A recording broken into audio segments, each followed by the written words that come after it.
नमस्कार, one India Hindi में आपका स्वागत है। मैं हूं शिखा थोरिया।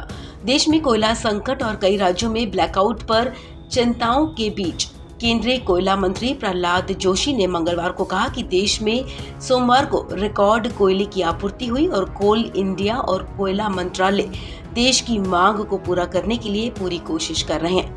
कोल इंडिया लिमिटेड के पास वर्तमान में कोयले का 22 दिनों का स्टॉक है। कोयला मंत्री प्रहलाद जोशी ने ये भी स्वीकारा कि बारिश के चलते कोयले की कमी हुई है। इसके साथ ही उन्होंने इस कोयले की कमी के लिए राज्यों को जिम्मेदार ठहराया है। उन्होंने कहा कि हमने जनवरी से लेकर जुलाई तक राज्यों से कोयला स्टॉक बढ़ाने का आग्रह किया था, लेकिन उन्होंने ऐसा नहीं किया। लेकिन यहाँ के स्टेट का सवाल है, मैं इतना ही कहना चाहता हूँ। मैं किसी स्टेट का नाम नहीं लेना चाहता हूँ, लेकिन जब हम जनवरी, फरवरी, मार्च, अप्रैल, मई, जून तक हम रिक्वेस्ट कर रहे थे, आप थोड़ा स्टॉक बढ़ाइए। कई राज्य हमको ये भी बोला है कि हमको अभी please do a favour, don't send us coal now. ये भी रिक्वेस्ट हमको जून में मिला है। बहुत ज्यादा मैं बहुत पहले का बात नहीं मैं कर रहा हूँ। मैं लास्ट ईयर ऐसा हुआ था ये नहीं कह रहा हूँ, मैं जून में कह रहा हूँ।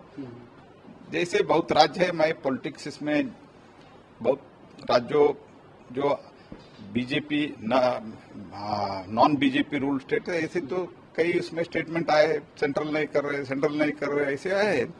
लेकिन वही राज्यों को हमने बोला था कृपया लिफ्ट करो।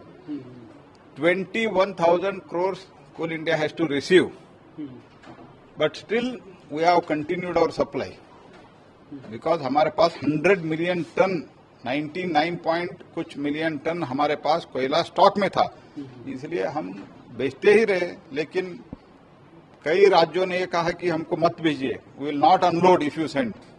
ये भी स्थिति था। इस बीच में हम पूरा कोशिश कर रहे हैं। कोयला मंत्री प्रहलाद जोशी ने कहा कि फिलहाल चिंता करने की जरूरत नहीं है। बारिश के चलते कोयले की कमी हो गई है, जिससे कोयले की अंतर्राष्ट्रीय कीमतों में 60 रुपए प्रति टन से 190 रुपए प्रति टन की वृद्धि हुई है। ज्यादा बारिश की वजह से सप्लाई और प्रोडक्शन में थोड़ी कमी आई थी। आयातित कोयला बिजली संयंत्र या तो 15 से 20 दिनों के लिए बंद हो जाते हैं या बहुत कम उत्पादन करते हैं। इससे घरेलू कोयले पर दबाव बढ़ा है। उन्होंने कहा कि हमें उम्मीद है कि मानसून खत्म होने के बाद अब कोयले की सप्लाई में तेजी से सुधार होगा। 21 अक्टूबर के बाद हम 2 मिलियन टन तक कोयले की सप्लाई करने की कोशिश करेंगे। इस खबर में फिलहाल इतना ही। तमाम अपडेट्स के लिए आप बने रहें वन इंडिया हिंदी के साथ।